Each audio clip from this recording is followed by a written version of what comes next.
On October 17, 1814, London experienced an event that could only be described as one of the most bizarre and tragic disasters in its history.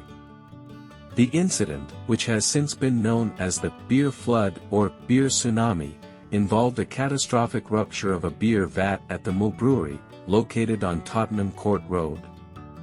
This rupture sent a massive wave of beer surging through the streets of London, causing not only widespread destruction but also the loss of several lives. At the time, the Meux Brewery was one of the largest and most prominent breweries in London, renowned for its vast vats of beer that were used to ferment and store massive quantities of ale.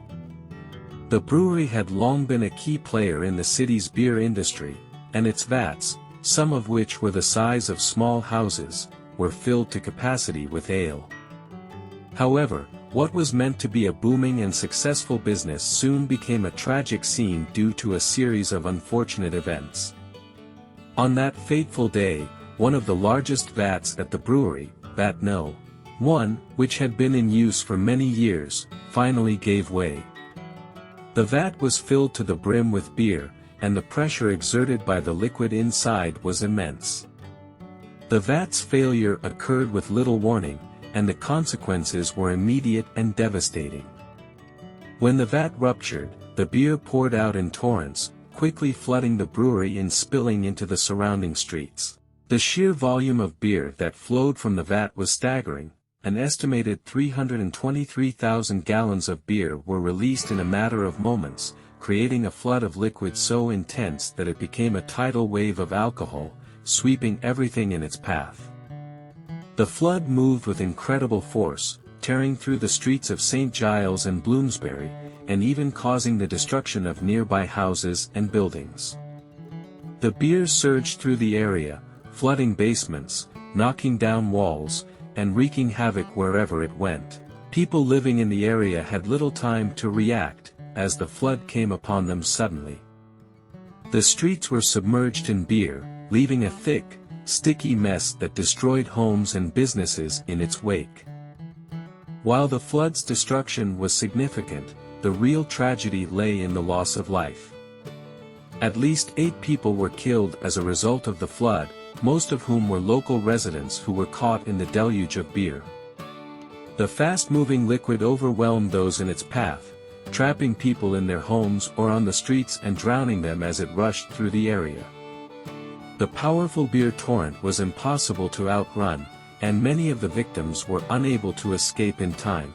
The bodies of the victims were found strewn across the streets, many of them crushed by the force of the flowing beer or drowned in the floodwaters.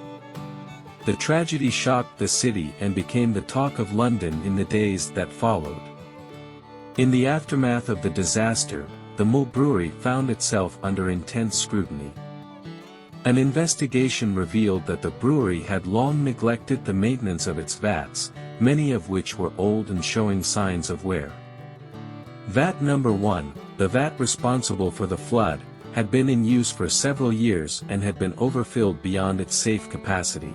The brewery's poor maintenance practices, combined with the sheer size of the vats, had created a ticking time bomb. Despite warnings from workers and some minor signs of cracks, the brewery had failed to take the necessary steps to prevent such a disaster from occurring. Following the flood, the Meux Brewery was required to pay compensation to the families of the victims, though no criminal charges were filed against the company. The incident raised serious questions about the safety standards of industrial facilities in London, particularly in the brewing industry, where similar accidents could have dire consequences. The disaster also highlighted the lack of safety regulations in place at the time, an issue that would remain a point of concern as industrialization spread throughout the world. In the years that followed, the beer flood became a topic of morbid fascination and public curiosity. People were drawn to the bizarre nature of the event. The idea that something as seemingly harmless as beer could cause such destruction was both strange and unsettling. As the story spread, the beer flood was discussed in newspapers, social circles, and taverns across London. Though the tragedy was deeply mourned, many could not help but be intrigued by the absurdity of it all. The flood of beer became part of the city's folklore, a bizarre chapter in the history of London's industrial past. Despite the tragedy, the beer flood also had lasting impacts on the brewing industry.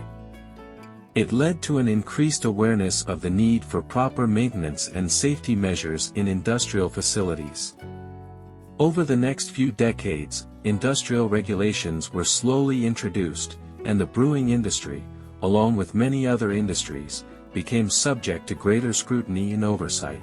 However, the memory of the beer flood would remain in the minds of Londoners for years to come, serving as a stark reminder of the unpredictable dangers that could arise from even the most familiar and seemingly benign things. In many ways, the beer flood was a precursor to the kinds of industrial accidents that would become more common in the 19th century as the world became more industrialized. Though the flood itself was an anomaly, it was part of a larger pattern of disasters and mishaps that occurred as industries expanded and the risks of industrialization became more apparent. The tragic beer flood of 1814 serves as a reminder that even the most ordinary of substances, when handled improperly or under the wrong circumstances, can lead to catastrophic consequences.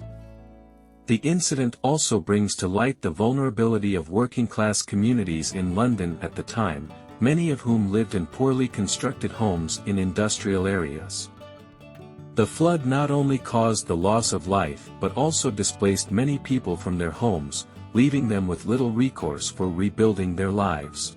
In this way, the beer flood serves as a reflection of the social and economic conditions of the time, as well as the uneven distribution of wealth and power in the city. Today, the 1814 beer flood remains one of the most unusual and tragic events in London's history, its story continuing to captivate people from all over the world. Though it was a strange accident that could have happened to no one but Londoners, it offers a sobering lesson about the dangers of industrialization, poor oversight, and the unpredictable forces of nature. The beer tsunami may have been a bizarre chapter in history, but its impact is still felt in the ways we think about industrial safety, the importance of regulation, and the resilience of a community in the face of disaster.